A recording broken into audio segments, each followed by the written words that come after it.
আসসালামু আলাইকুম প্রিয় শিক্ষার্থী বন্ধুরা, তোমরা সবাই কেমন আছো? আশা করি সবাই ভালো আছো, সুস্থ আছো। আলহামদুলিল্লাহ আমিও ভালো আছি। শিক্ষার্থী বন্ধুরা, আবারও চলে আসলাম তোমাদের মাঝে আরও একটা জিকের ক্লাস নিয়ে। আজকের এই ক্লাসে আমরা স্পার্শো সম্পর্কে জানবো।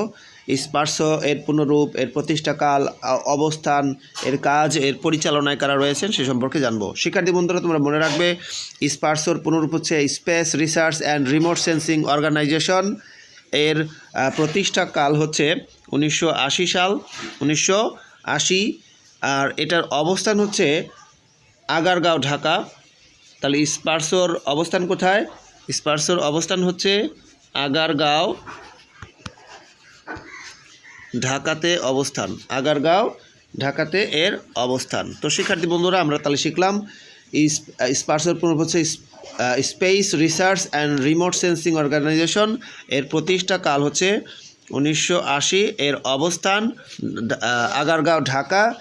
আর এর কাজ হচ্ছে ঘূর্ণিঝড় ও দুর্যোগের পূর্বাভাস দেয়া। আর এর পরিচালনা রয়েছে প্রতিরক্ষা মন্ত্রণালয়, অর্থাৎ প্রতিরক্ষা মন্ত্রণালয়ের অধীনে রয়েছে। সবাই ভালো থাকবে, সুস্থ থাকবে। আল্লাহ হাফেজ।